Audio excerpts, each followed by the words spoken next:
골로새서 3장 20절 우리 한 절밖에 안 되기 때문에 우리 한 목소리로 같이 우리 읽도록 하겠습니다. 시작. 자녀들아 모든 일에 부모에게 순종하라. 이는 주 안에서 기쁘게 하는 것이니라. 아멘. 우리가 매년 5월이 되면 생각나는 게 있습니다. 5월 8일이 어제 지났죠. 어제 지났는데 우리 마음이 평상시 느끼지 못했던 그런 감정들을 5월이 되면 참 느끼게 돼요. 1년에 한 번 정도지만 정말 진하게 눈물나게 그런 감정들이 막 일어납니다. 바로 어버이날 때문에 그렇죠. 누구나 다 어버이날이 되면요 부모님을 생각하기 때문에 마음이 뭉클해집니다. 혹시 부모님이 뭐 생존에 계시는 분들도 계실 것 같고 또 부모님들이 또 돌아가신 분들도 아마 계실 것 같고 여러분들 여유가 되시면 부모님께 한번 찾아뵙지 못한 분들은요 시간 내셔 가지고 한번 찾아보시면 좋을 것 같아요. 멀리 계신 분들 그리고 또 찾아뵙지 못하면은 전화라도 아직 늦지 않았으니까 한번 드리면서 부모님 잘 지내시는지 한번 안부도 좀 물어보시고 그렇게 하시면 참 좋겠습니다.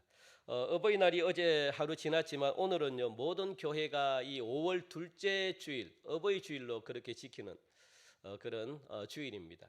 한국계 모두가 어버이 주일로 지금 지키고 있습니다.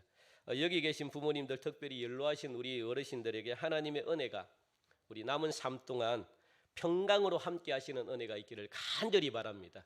여러분 남은 생애 동안 하나님의 은혜로 여러분들이 살아가시기를 간절히 바랍니다. 영적인 생명의 근본이 하늘에 계신 아버지께로부터 온 것처럼요 우리는 이 땅의 삶의 출발이 우리를 낳아주신 부모님으로부터 시작되었음을 우리는 잘 알고 있죠. 사람이 태어나면서 가장 먼저 만나는 분이 부모님입니다. 가장 먼저 만나는 것은 부모님의 사랑입니다. 여러분들의 부모님들은요 지금 어디에 계시는지는 모르겠지만 생존에 계시는 분들도 있을 것이고 돌아가신 분들도 계실 것입니다. 우리 이 시간 해마다 우리 부르는 부모님들을 생각하면서 우리 해마다 부르는 이 어버이 노래를 우리 다 함께 불렀으면 좋겠습니다. 우리 부모님을 생각하시면서 우리 한번 어버이 노래를 우리 같이 한번 부르겠습니다.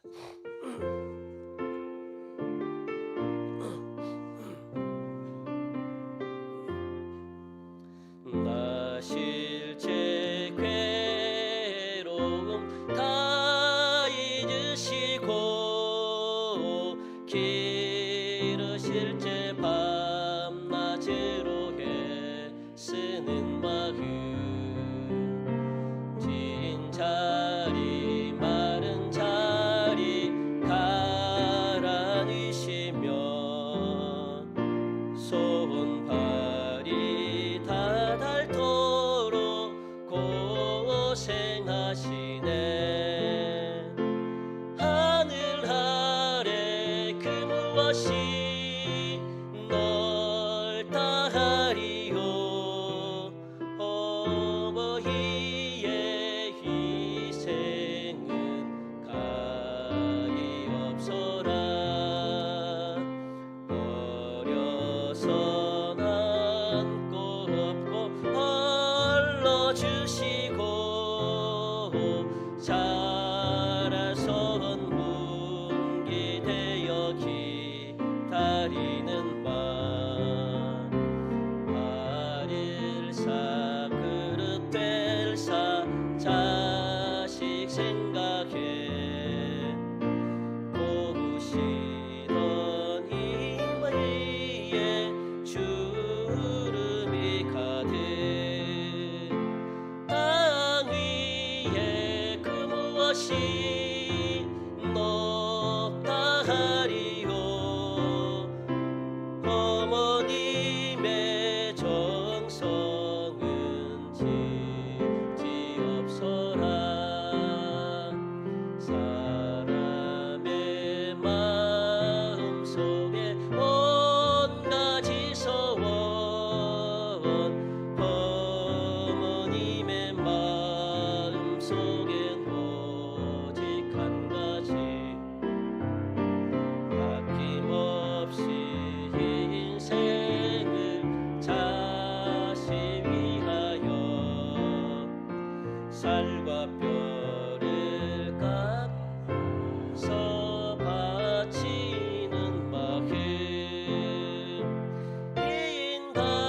내 큰 것이 거룩하리요. 어머님의 사랑은 거지없소라.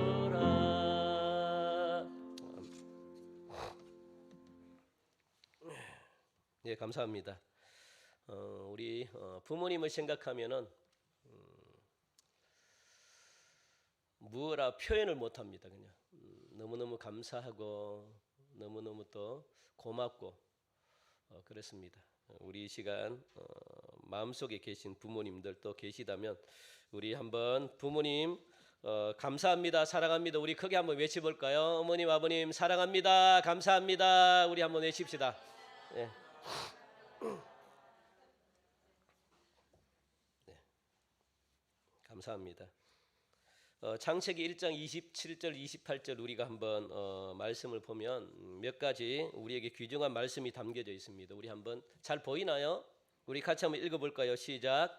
하나님이 자기 형상 곧 하나님의 형상대로 사람을 창조하시되 남자와 여자를 창조하시고 하나님이 그들에게 복을 주시며 하나님이 그들에게 이르시되 생육하고 번성하여 땅에 충만하라. 땅을 정복하라. 바다의 물고기와 하늘의 새와 땅에 움직이는 모든 생물을 다스리라 하시니라. 아멘. 오늘 이 말씀을 우리가 통해서 몇 가지 귀중한 말씀이 담겨져 있는데, 첫째, 하나님께서 하나님의 형상대로 사람을 창조하셨다라고 그렇게 말씀합니다. 하나님은 사람을 창조하시되 한 남자와 한 여자를 창조해 주셨다는 사실, 오늘 본문이 우리에게 말씀하고 있죠. 여기 한 남자와 한 여자는요, 가정의 기본 요소가 되는 거죠. 그러니까 여러분들, 가정의 기본 요소는요, 동성이 아닙니다. 한 남자와 한 여자가 한 가정을 이루는 거예요. 둘째는요, 오늘 창세기 1장 이 말씀을 통해 가지고 창조주 하나님은 그들이 누구냐? 아담과 하와죠. 그들인 아담과 하와에게 무엇을? 복을 주셨다라고 말씀합니다. 한 남자와 한 여자가 가정을 이루면서 그 가정에 하나님이 무엇을 주셨느냐? 복을 주셨다라고 말씀하거든요. 여기서 그들이라는 것은 뭐냐? 아담과 하와뿐만 아니라 모든 사람들에게 복을 주셨다라고 말합니다. 모든 사람들에게. 그 복은 어떤 복이냐? 생육하고 번성하고 땅에 충만하고 땅을 정복하며 모든 피조세계의 모든 생물들을 다스리는 그런 축복을 주셨다라고 말합니다. 그러니까 여러분들은요, 이 모든 피조세계를 갖다가 여러분들이 정복하고 지배하고 다스리셔야 돼요. 하나님이 그런 권한과 그런 복을 여러분들에게 주셨기 때문에, 그러니까 여러분들이 끌려가면 안 됩니다. 이 세상에 정복하고 다스리라, 그렇게 하나님이 우리에게 명령했습니다. 그리고 세 번째는요, 피조세계의 모든 생명체들에게 하나님은 무엇을 주셨는가? 먹을 것을 주셨어요. 그러니까 무엇을 먹을까, 입을까, 마실까 이런 것 때문에 걱정하지 말래요. 아멘. 왜냐하면 하나님은 이 모든 생명체에게 먹을 것을 하나님이 자연적으로 주셨대요. 그러니까 먹는 문제는요, 하나님이 해결해 주시는 거예요. 왜? 하나님이 주셨기 때문에. 우리가 태어나자마자 이 땅에 먹을 것을 주셨기 때문에. 그러니까 우리가 욕심을 부리지 않으면 그렇게 어렵게 살지 않습니다. 힘들게 이 세상을 살아가지 않습니다. 하나님이 우리에게 주신 복이 바로 먹을 거예요. 이거는 그냥 하나님이 자연스럽게 우리에게 주시는 겁니다. 창세기 1장 30절 31절 말씀에 보면요, 이 식물을 먹을 거리로 하나님이 주셨다라고 그렇게 말씀하거든요. 그리고 이런 창조 세계를 하나님이 보시기에 어떻게? 심히 좋았다라고 그렇게. 그러니까 심히 좋은 세상을 하나님이 만드셨어요. 먹을 것도 주고 필요한 모든 것들을 하나님이 이 땅에 제공해 주심으로 말미암아 하나님이 보시니까 너무 좋은 세상입니다. 너무 아름다운 세상이에요. 하나님이 만들어 주신 이 피조 세계는요, 그러니까 모두가 선한 겁니다. 모두가 아름답습니다. 사람들이 번성하고 지구를 갖다가 덮을 만큼 큰 인류 사회를 하나님이 누구로? 아담과 하와를 통해서 온 전 세계에 어마어마한 그런 거대한 인류 사회를 하나님이 만들게 하셨어요. 지난주 우리가 배웠죠.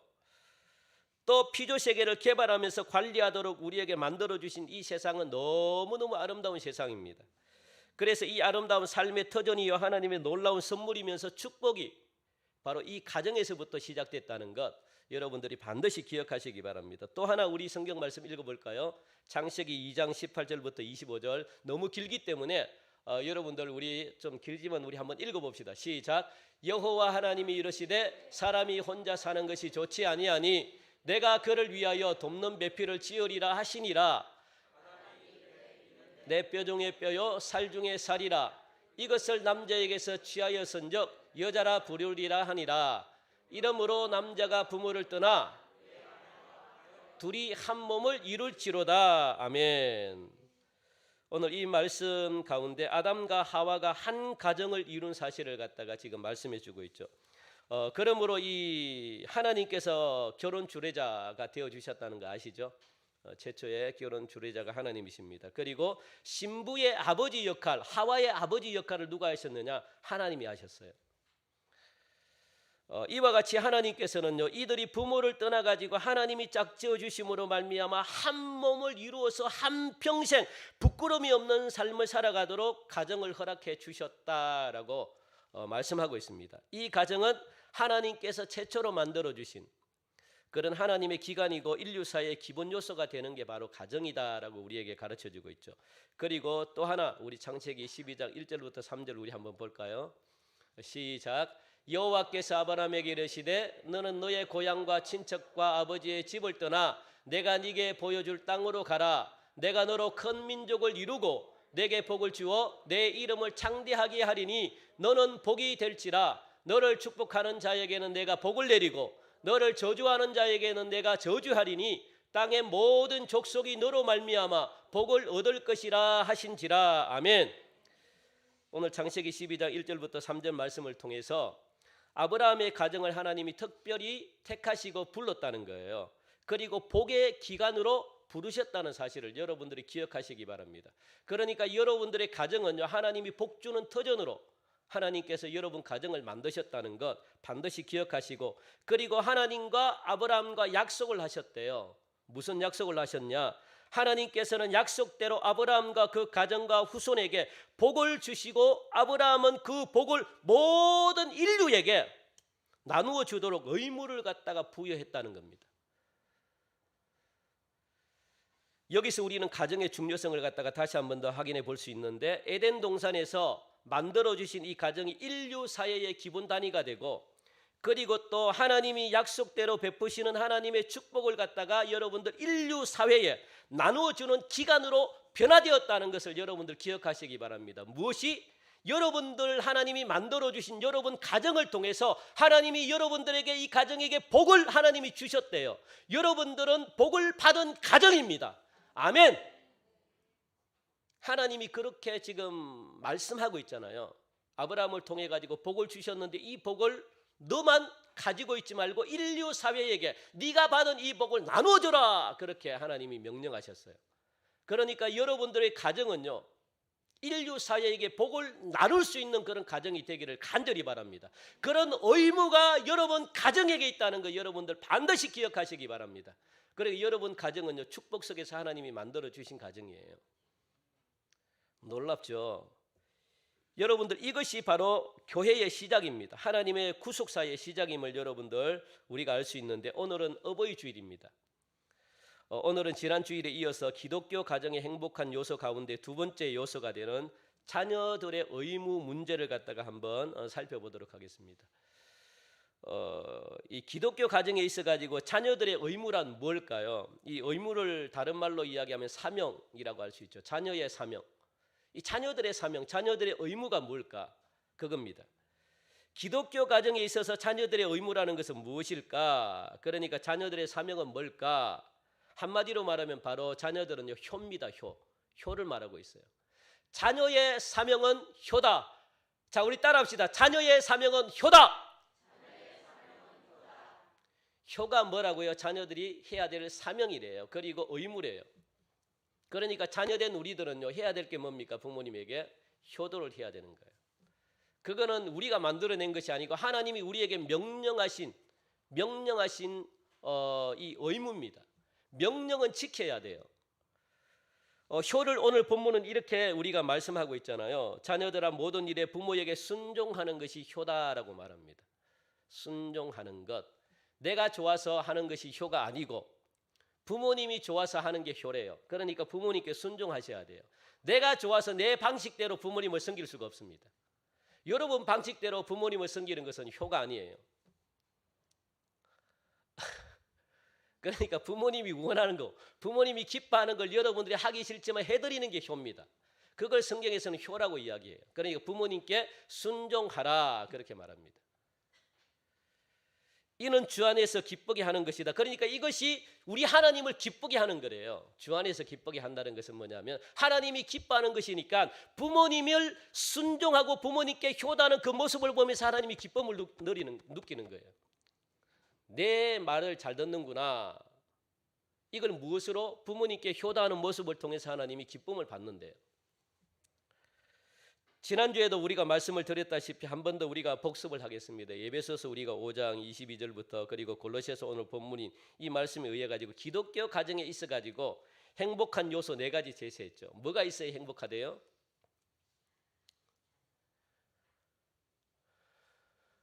잘 생각이 안 나죠.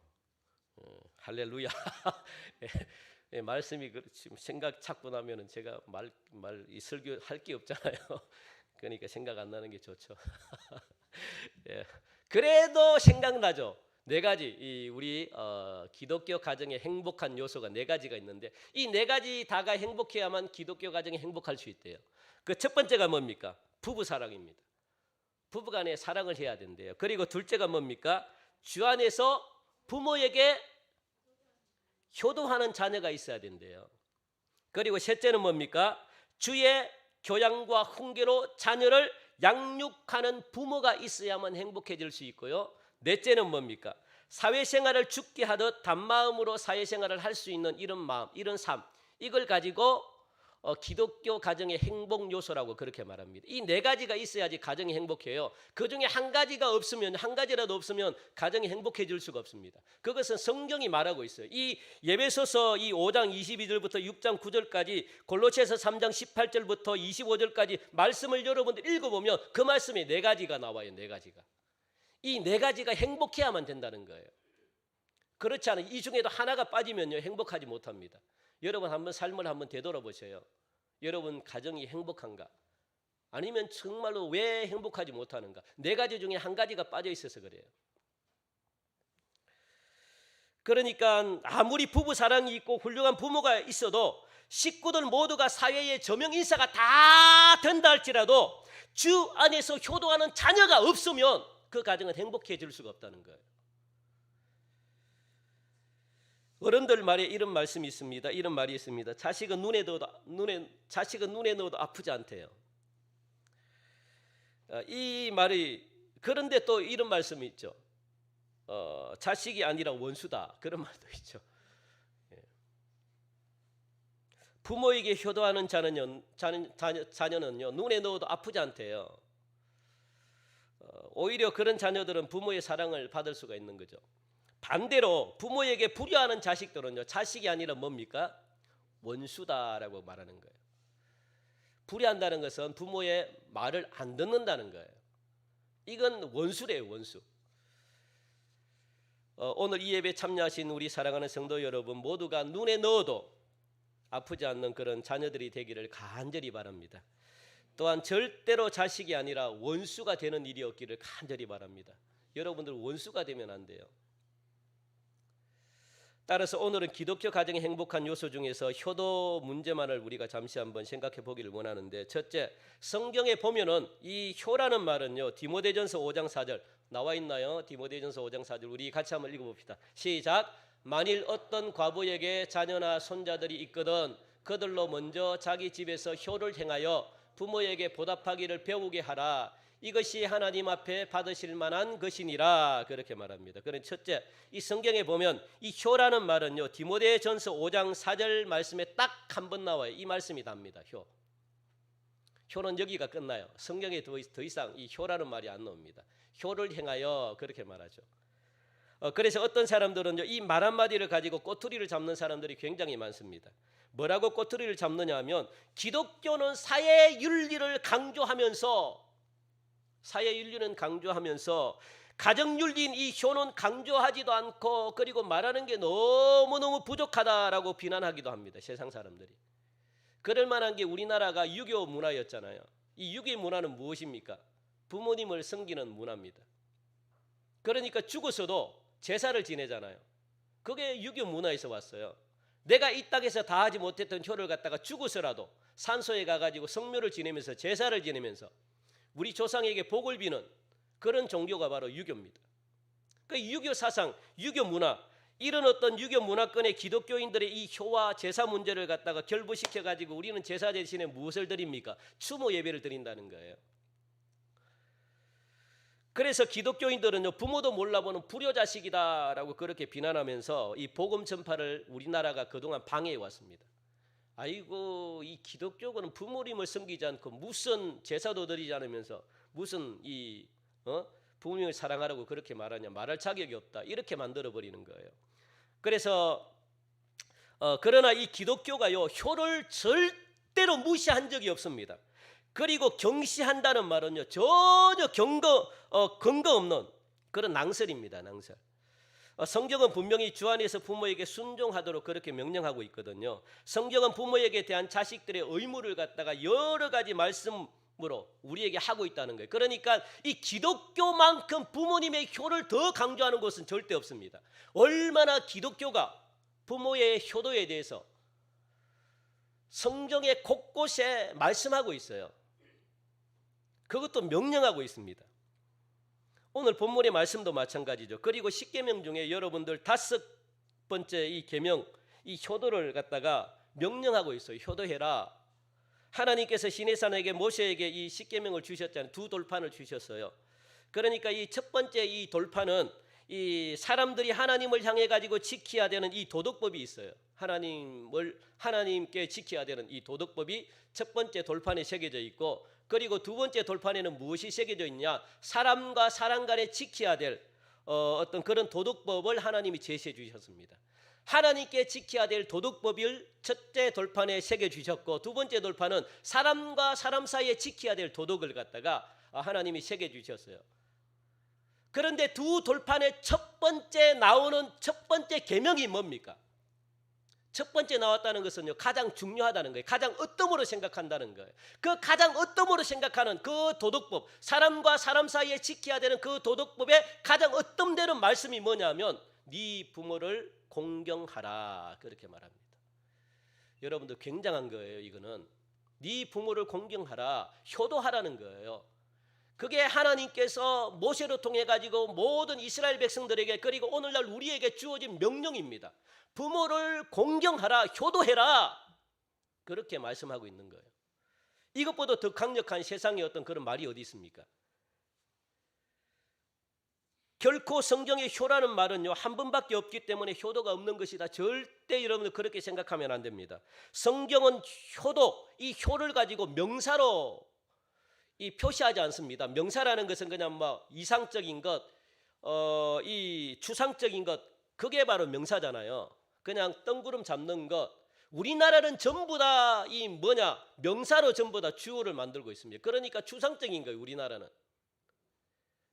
사랑하라, 뭐 아니면은 뭐 이렇게 뭐 효, 뭐 이 자체가 전부 다 이 추상적이라고요. 그런데 성경에 말하는 이 효라는 것은 히브리인들의 문학적인 특성을 살려가지고 이 효를 갖다가 동적으로 동사로 그렇게 표현했다는, 동사로 표현하는 것은 효를 말만 하지 말라, 몸으로 실천해라. 하나님은 그걸 원하는 거예요. 몸으로 실천해라. 효도를 갖다가 말만 하는 효도는 내가 원치 않는다. 몸으로 행해드리라. 무엇을? 부모님의 말씀을 순종해라. 그리고 부모님을 기쁘게 삶을 살아라. 이 명령을 따라라. 그렇게 하나님은 우리에게 말씀하고 있다는 거예요. 놀랍죠? 자, 그렇다면 여러분들 신명기 21장 18절부터 우리 21절 말씀 우리 한번 볼까요? 신명기 우리 좀 길죠? 그래도 읽읍시다. 시작. 사람에게 완악하고 패역한 아들이 있어 그의 아버지의 말이나 그 어머니의 말을 순종하지 아니하고 부모가 징계하여도 순종하지 아니하거든 그의 부모가 그를 끌고 성문에 이르러 그 성을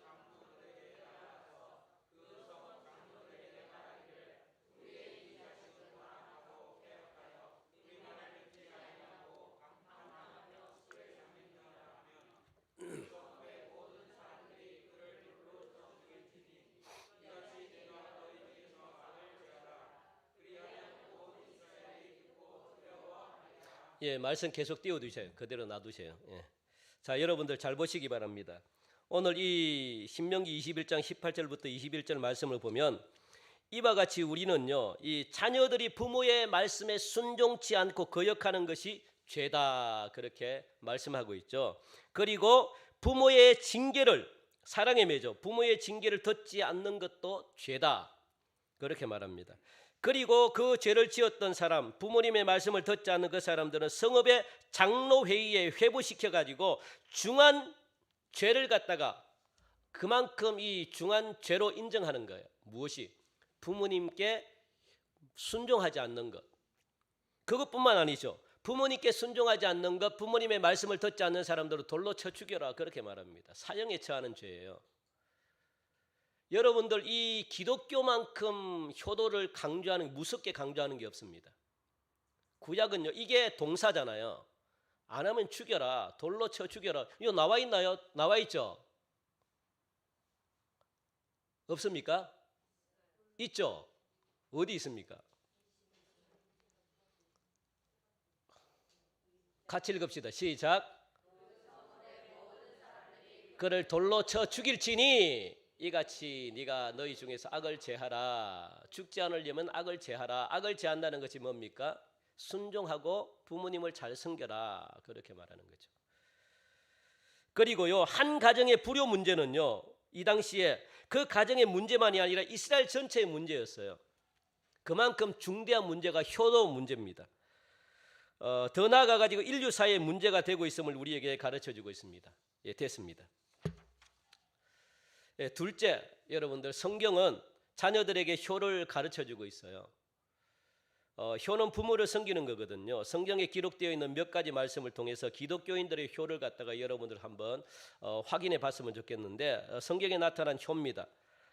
이것도 좀 길어요. 한번 읽어보세요. 시작. 부모를 공경하는 것 밑으로 부모를 경외하는 것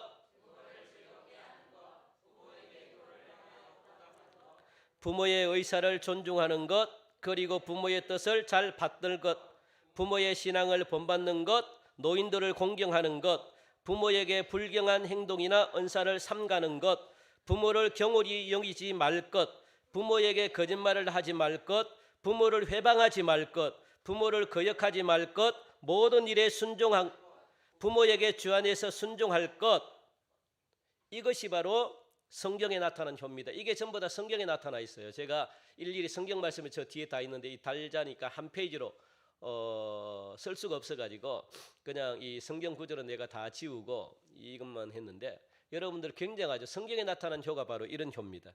그러니까 이와 같은 성경은요 사랑하는 자녀들에게 구체적인 효도를 갖다가 어떻게 행했는지 가르쳐주고 있다는 거예요. 성경은 두리뭉실한 게 아닙니다.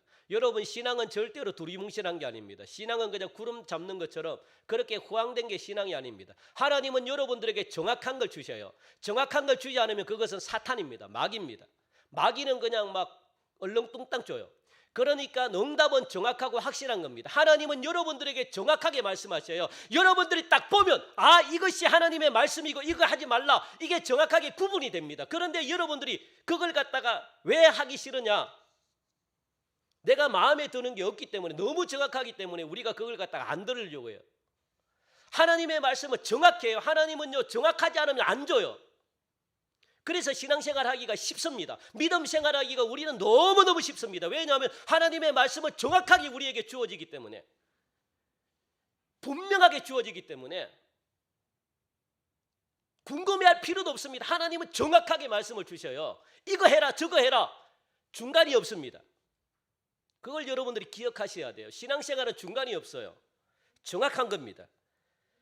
그러니까 이 기독교인들에게 요구하고 있는 효는요, 기준이 분명합니다. 무엇? 주 안에서 부모를 공경하며 순종하는 일을 갖다가 지금 말하고 있는 거예요.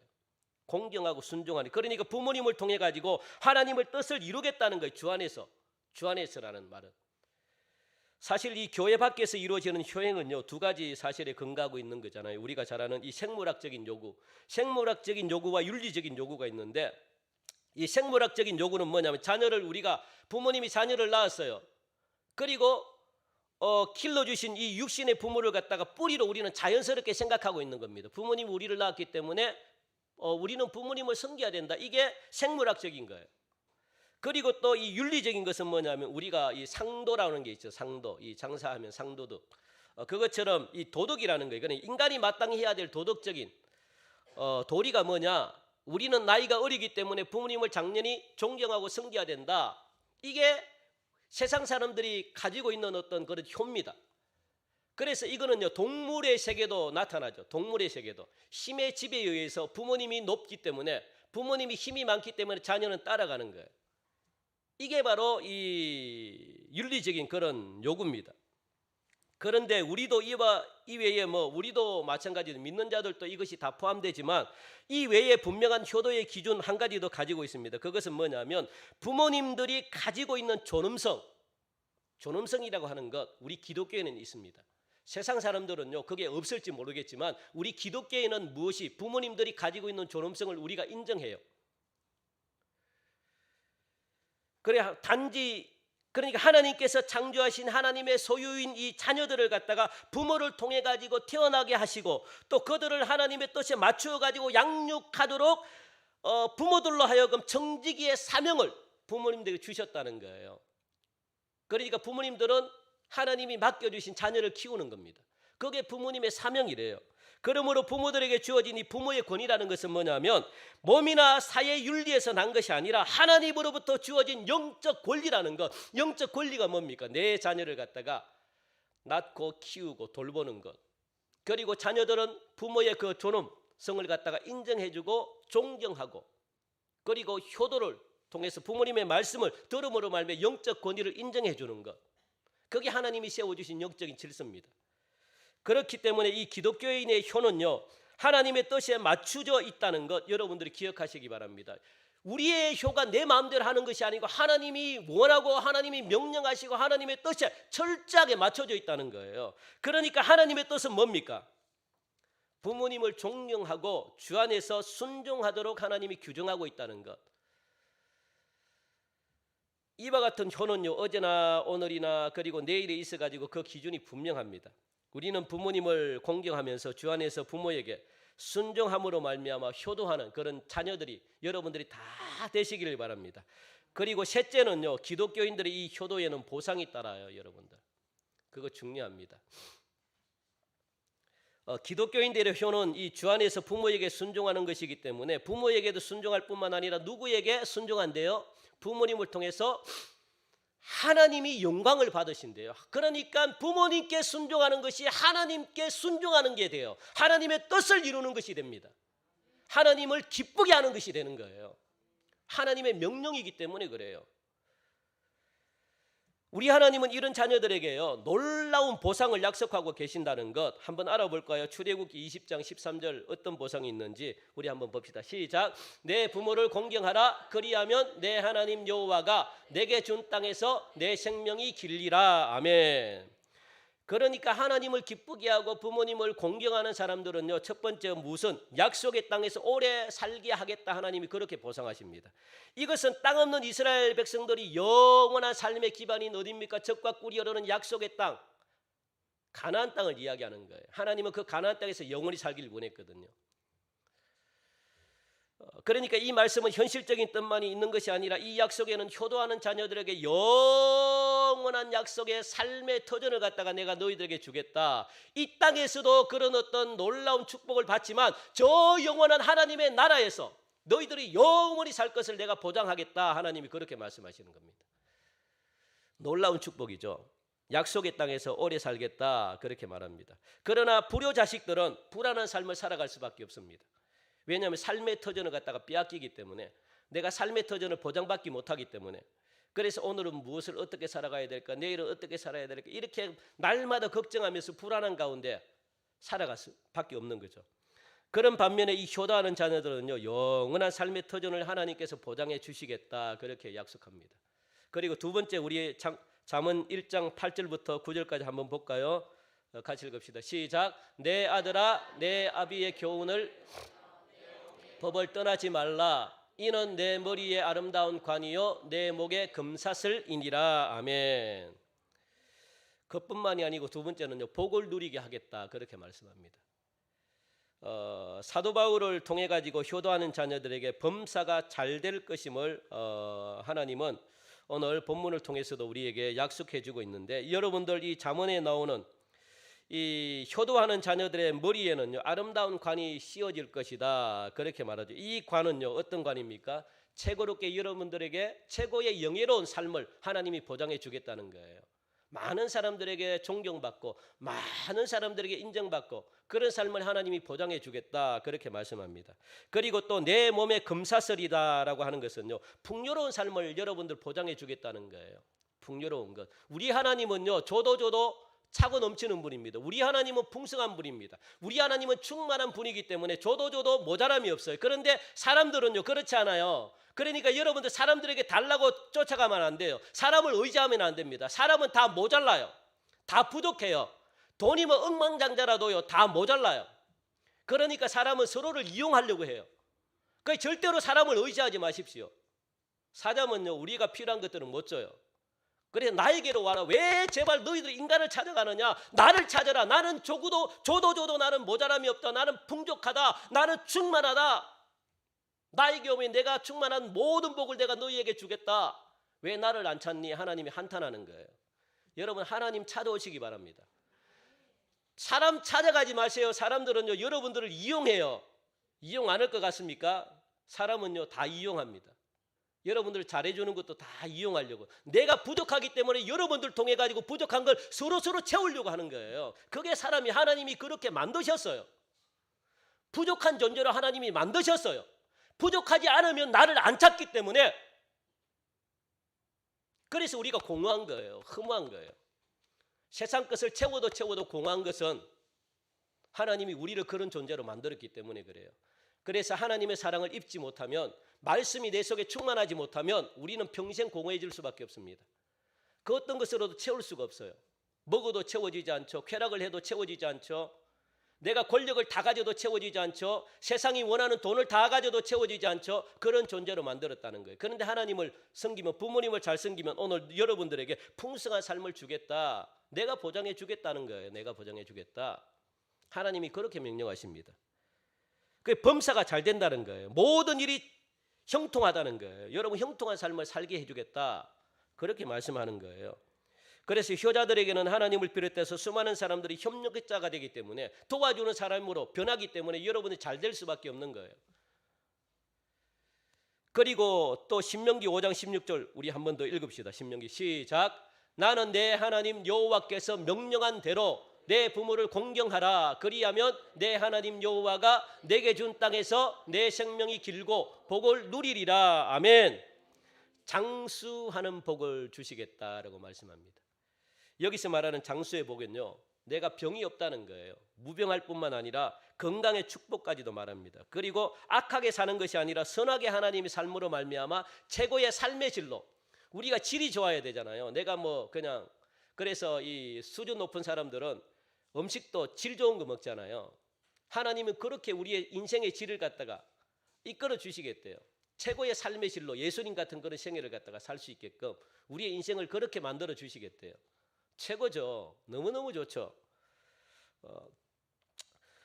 그래서 모든 사람들에게 이 선하다고 인정받는 그런 생애를 하나님이 이끌어 주시겠다. 그리고 주님의 은총으로 말미암아 죽었다가도 다시 살아 영생하는 삶을 하나님이 우리에게 보장해 주시겠다. 그러니까 성경은 효도하는 자녀들에게 여러분들 놀라운 축복을 갖다가 약속해 주고 있다는 것, 여러분들이 반드시 기억하시기 바랍니다. 그리고 넷째요, 우리 마지막 효의 모델을 갖다가, 이 효도의 모델을 몇 가지 성경을 통해 가지고 우리는 알아볼 수가 있는데, 부모의 뜻을 반드시 이스라엘 백성들의 이 효행을 우리가 들 수 있는데, 부모의 뜻을 받드는 이 이스라엘 백성들, 창세기 50장 12절부터 14절 우리가 보면 나와 있나요? 예, 우리 좀 길지만 우리 마지막입니다. 우리 한 번만 더 읽읍시다. 시작. 야곱의 아들들이 아버지가 그들에게 명령한 대로 그를 위해 따라 행하며 그를 가나안 땅으로 메어다가 마므레 앞 막벨라 밭굴에 장사하였으니 이는 아브라함의 헷 족속 에브론에 함께 사서 매장지를 삼은 곳이더라. 요셉이 아버지를 장사한 후에 자기 형제와 호상꾼과 함께 애굽으로 돌아왔더라. 아멘. 부모의 뜻을 받드는 이 이스라엘 백성들의 효행을 볼 수 있는데 이것은요, 요셉은 예언을 해요.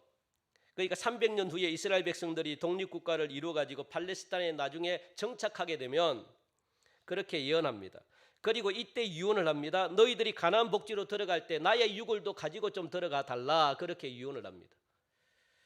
그리고 선산, 조상들이 묻혀 있는 그 선산에 우리 안장해 달라. 그렇게 유언을 하죠. 그리고 오랜 세월이 흘렀고 또 40년 광야 지나면서 이스라엘 백성들은요, 조상 이 요셉의 뜻을 갖다가 받들어 가지고 그의 유해를 어디에 막벨라 굴에 그렇게 안장해 드림으로 말미암아 역사적인 그런 유언을 갖다가 이스라엘 백성들이 이루어 드려요. 왜? 명령이기 때문에, 유언이기 때문에. 그리고 죽기까지, 두 번째는요, 죽기까지 주 안에서 효도한 예를 갖다가 우리가 이삭을 통해서 우리가 알 수 있는데 창세기 22장에 보면 이삭은요, 이 아버지 아브라함에게 순종하는 역사적인 사실이 있습니다. 여러분들 순종하셔야 돼요. 그 아브라함에게 있어가지고 이삭은요 100세 때 얻었던 아들입니다. 이삭도 아브라함도 훌륭하지만 이삭도 굉장히 훌륭한 사람이에요. 이삭도 그가 아브라함의 귀한 아들임을 이삭 자신도 알고 있거든요. 그러나 이삭은요 아버지 아브라함이 하나님께 순종하는 제사의 제물이 돼가지고 말없이 순종했습니다. 아, 내가 죽으러 가는구나 알고 있어요, 이삭은. 그런데도 불구하고 아버지의 명령이기 때문에 이삭은요 그 명령에 따라요. 내가 죽어야 되겠다. 물론 이삭은 10대이기 때문에요 힘이 있었어요.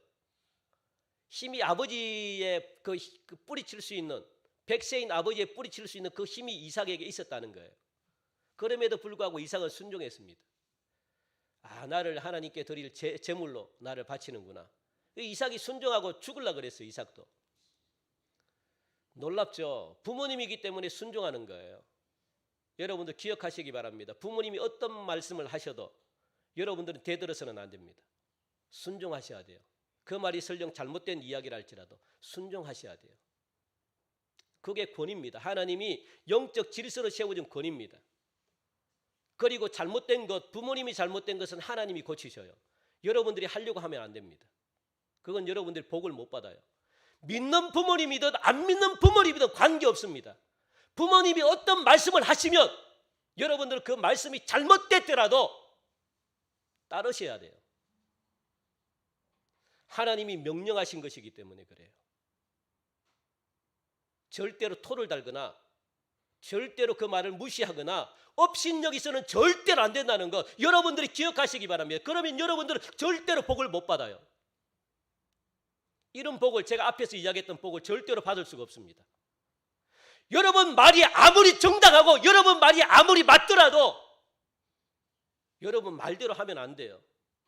그것은 하나님이 세우신 질서입니다. 하나님이 세우신 권위입니다.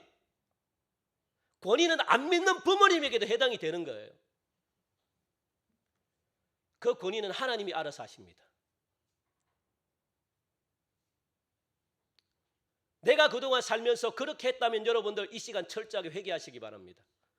그걸 놓고 회개하셔야 돼요. 그래야만 여러분들이 복을 받을 수 있습니다. 그게 똑같이 영적인 질서. 이삭은요 그렇지 않았어요. 이삭은 무조건 부모님께 순종했습니다.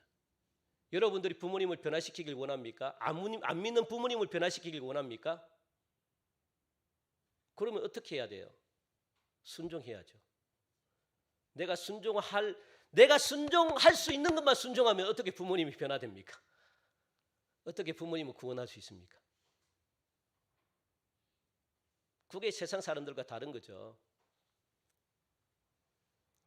그리고 마지막으로요.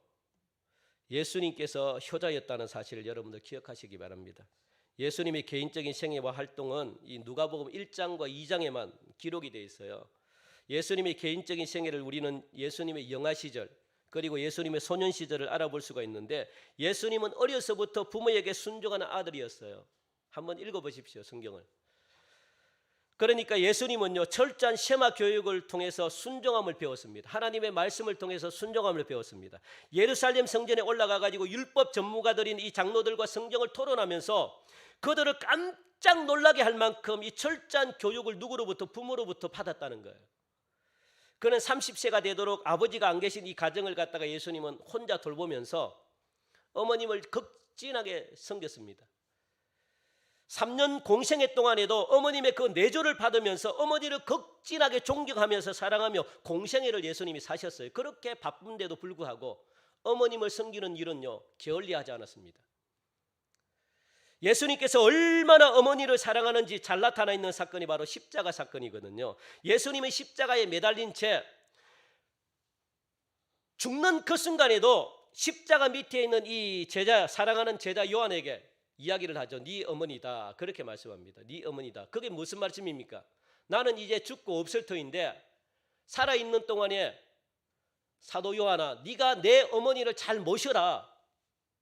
끝까지 내 어머니 마리아를 잘 돌봐라. 그렇게 유언하고 돌아가시는 거예요. 마지막 죽는 순간까지도 예수님은 자신을 걱정하지 않고 살아계시는 어머님을 걱정하면서 혼자 계시는 어머님 네가 잘 돌봐라. 그래서 사도 요한은요, 평생을 그 어머님 마리아를 끝까지 잘 모셨습니다. 그리고 지금도 이 예배소 산원덕에 가면요, 이 마리아를 모셨던 이 사도 요한이 마리아와 함께 살았던 그 이 가옥이 있어요. 집이 있대요. 그래서 수많은 이 순례 여행객들이 그곳을 갔다가 방문하고 그렇게 간다, 그렇게 방문하고 있다요. 지금도. 이 사도 요한에게 예수님이 어머니를 맡기고 운명하시는 감동적인 예수님의 생애를 통해 가지고 예수님은 처음부터요, 마지막까지 주 안에서 부모에게 순종했던 효자상 우리에게 보여주고 있는 겁니다. 예수님은 효자십니다. 30년 동안 부모와 형제들과 함께 평범한 가정생활을 하시면서 부모님을 모셨고요. 그리고 또 이 동생들을 갖다가 예수님이 돌봤습니다. 어떤 극한 고통 속에서도, 죽는 위기 속에서도, 죽음 직전에도 어머님을 향한 그 섬김의 사명을 예수님은 소홀히 하지 않았습니다. 그게 사명이라는 거예요. 사명. 하나님이 예수님에게도 그렇게 명령했기 때문에 이 명령은 예수님도 해당되는 거예요. 그래서 하나님의 명령이기 때문에 예수님도 그 명령에 순종했다는 거예요. 예수님도 순종하고 명령을 지키는데, 그래서 예수님은 본을 보였다는 거예요. 그런데 우리들은 자신의 일이 바쁘다는 핑계로 내가 해야 될 사명이 내가 많다, 내 사역이 많아가지고 그런 이유 때문에 부모님을 향한 섬김의 도리를 여러분들이 잃어버린 우리들에게 예수님은 이 어머님을 섬기는 모범을 통해 가지고 부모 섬김이 어떤 것인가, 부모 섬김이 우리의 또 하나의 사명임을 우리에게 가르쳐주고 있다는 거예요. 여러분들, 부모 섬김은 사명입니다. 내가 지금 해야 될 사역보다 더 중요한 게 부모 섬기는 사명입니다. 하나님이 우리에게 부모를 섬겨라 그렇게 명령하셨다는 거예요. 그러니까 내가 지금 하고 있는 어떤 일보다도 부모님을 섬기는 게 더 중요합니다. 하나님이 우리에게 명령했기 때문에. 우리는 그러잖아요. 저도 마찬가지죠. 제가 목회자입니다. 제가 목회자의 사명이 뭡니까? 영혼 살리고 생명 살리고 말씀 준비하고 여러분들을 위해서 기도하고 여러분 목양하는 거잖아요. 제가 해야 될 일이 그거라고요. 그런데 제가 교회 일이 바빠가지고 사역이 바빠가지고 하나님이 주시는 사명, 하나님이 주시는 그 놀라운 어떤 의무를 갖다가 제가 목회자가 하지 못하고 다른 사역 때문에 바쁘다면 여러분들은 마음에 찹니까? 이렇게 해서는 안 된다는 거예요. 저의 사명은 뭡니까? 목회자는 여러분 영혼을 살리는 일입니다. 그리고 여러분들에게 말씀으로 여러분 살려야 될 책임이 저에게 있는 거예요. 다른 어떤 것보다도 그게 저의 사명입니다. 그런데 다른 사역 때문에, 다른 일 때문에 그걸 갖다가 뒤로 하고 나는 내 사명이, 나는 이런 사역을 하는 일이야 라고 해가지고 다른 일을 한다면 그거는 하나님께 제가요 벌받을 일이죠. 하나님께 혼나야 될 일이죠. 사명보다 더 중요한 것 없습니다. 여러분들, 하나님이 여러분들이 주신 사명보다 더 귀한 게 없어요. 그걸 여러분들이 반드시 기억하시기 바랍니다. 그것이 오늘 보니까 부모를 섬기는 효라는 거예요. 효. 그게 안 돼 있으면 여러분 앞으로 인생은요 보장할 수 없습니다. 축복을 받는다고 보장할 수 없습니다. 그게 기본인데요. 인간이 살아야 될 기본이 바로 하나님은 부모에게 효도하라고 하나님 우리에게 주셨는데, 예수님도 오늘 본문의 말씀대로 아버지이신 하나님께서 명령하신 효도를 갖다가 죽기까지 행해드렸다라고 말씀합니다. 이렇게 예수님도 하나님의 말씀을 순종하며 행해드렸기 때문에 율법을 완성할 수 있었다는 거예요. 율법을 성취할 수 있었다는 거예요.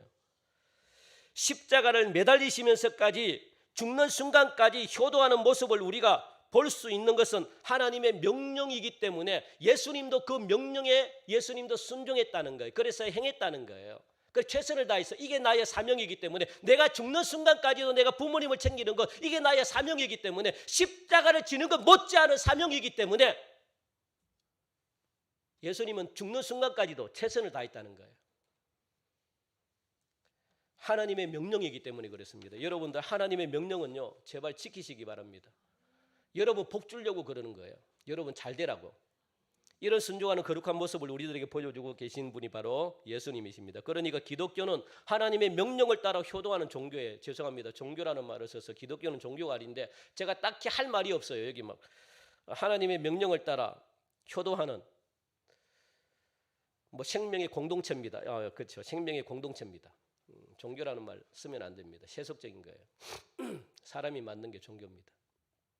기독교는 종교가 아니죠. 그 예수님의 효도의 본을 본받아 효도하는 그런 하나님의 생명의 공동체라 그럴까요? 그런 것입니다. 이와 같이 우리는 성경을 효의 안목으로 보았을 때 기독교의 효는요 부모님을 통해 가지고 하나님께 순종하는 효임을 여러분들이 반드시 기억하시기 바랍니다. 여기에 여러분들의 행복의 길이 확 트여 있습니다. 여러분들이 행복하려 그러면 부모님께 효도하셔야 돼요. 이 효도하지 않고 행복을 바란다, 천만의 말씀입니다. 그리고 이 사실 하나만 더 기억하시기 바랍니다. 믿는 부모님들만 효도하는 것이 아니라 믿지 않는 부모님들 더 잘 섬기세요. 더 큰 효도를 하시기 바랍니다. 그게 진정한 효입니다. 절대로 믿지 않는 부모님들 예수 안 믿는다고 해서 험담하거나 그리고 또 무시해서 절대 안 됩니다. 그러면 여러분들이 복을 못 받습니다. 그리고 여러분들 자녀들에게도 섬김을 받을 수가 없습니다. 살아가는 동성교회 성도 여러분, 효도를 우리 교회에 소속한 모든 가정들의 특징으로 만들었으면 좋겠습니다. 동성교회 다니는 모든 가정들은요 다 효자들이라고 인정을 받았으면 좋겠습니다. 그리고 우리 후손들에게도 효도를 보여주고 효도를 가르치고 또 효도를 나누며 사는 그런 가정이 되기를 간절히 바랍니다. 자녀들에게 효도하는 그 가풍을 물려준다는 것은요 참으로 소중한 일이거든요. 돈으로도 안 되는 일이 바로 그겁니다. 불효한 자식들은요 그 자식들에게 자손들에게 효도를 받지 못하고 있음을 볼 수 있죠. 여러분들이 효도하지 못하면 자녀들에게 효도 받을 생각하면 안 돼요. 그게 대물림 되는 거예요. 내가 부모님께 효도를 못했다, 그럼 어느 정도 이게 딱 나올 거예요. 그러면 내가 자녀들에게 이 효를 받지 못하겠구나, 그렇게 생각하시면 됩니다. 그걸 없애기 위해서는요 회개하셔야 돼요. 부모님께 내가 효도하지 못했던 것 하나님, 그리고 지금부터 자녀들에게 가르쳐 주세요. 내가 이렇게 섬기지 못했는데 그게 참 마음이 아프다. 성경은 이렇게 했는데 그걸 지금부터 자녀들이 가르쳐 주세요. 그러면 자녀들이 여러분들을 잘 섬깁니다. 그렇지 않고서는 여러분들이 자녀들 섬김 받으려고 하면 안 돼요. 성경은 그대로 전해지기 때문에 그래요. 성경이 말씀하고 있거든요. 네가 부모를 못 섬기는데 자녀들에게 네가 존경받기를 원하느냐? 그럴 수 없다는 거예요. 하나님이 그걸 허락하지 않습니다. 우리 교회도 여유가 되면 저는 경로대학을 만들어가지고 운영하기를 원합니다. 경로대학의 설립 목적 중에 하나가 바로 효도입니다. 강서구 지역의 어른들을 모심으로 효도하는 교회, 효도를 배우는 교회, 그리고 효도를 가르치고 물려주는 그런 교회가 되기를 간절히 원합니다. 지금까지 우리 모두는 어르신들을, 부모님들을 정성껏 섬겨왔습니다. 그러므로 모든 가정들마다 행복한 가정, 저는 이루어갈 줄 저는 믿습니다. 평화로운 가정, 효도하는 가문을 물려받고 물려받는 가정, 그리고 또 하나님의 축복을 받아가지고 모든 일에 형통함을 덧입는 가정, 예수님의 생애를 여러분들 닮아서 최고의 우수한 생을 살아드리는 그런 행복한 가정을 여러분들이 만들어 가시는 은혜가 있기를 주님의 이름으로 간절히 축원드립니다. 기도하겠습니다. 하나님 참 감사합니다. 귀한 말씀 주시니 너무너무 감사합니다. 하나님, 우리 살아가는 성도들 이제 부모된 자로서 그리고 자녀된 자로서 해야 될 의무, 우리에게 부모를 하나님 부모를 섬기라고 그렇게 말씀하고 있는데, 이 말씀이 내가 과연 부모님을 잘 섬기고 있는지, 내가 효도하는 하나님의 자녀인지 이 시간 반성하게 하시고, 그렇지 못했다면 회개하며 남은 생애 동안 부모님을 잘 섬기고, 이미 돌아가신 부모님들은 철저하게 회개하면서 내 자녀들에게 이 효도하는 이 방법을 성경 말씀을 근거로 가르치는 그런 영적 관리 능력이 부모에게 있게 하여 주옵소서. 감사하며 예수님 이름으로 기도하옵나이다. 아멘. 우리 이 시간 함께 일어나셔서 우리 파송의 찬양 부르시고 그렇게 봉헌하겠습니다.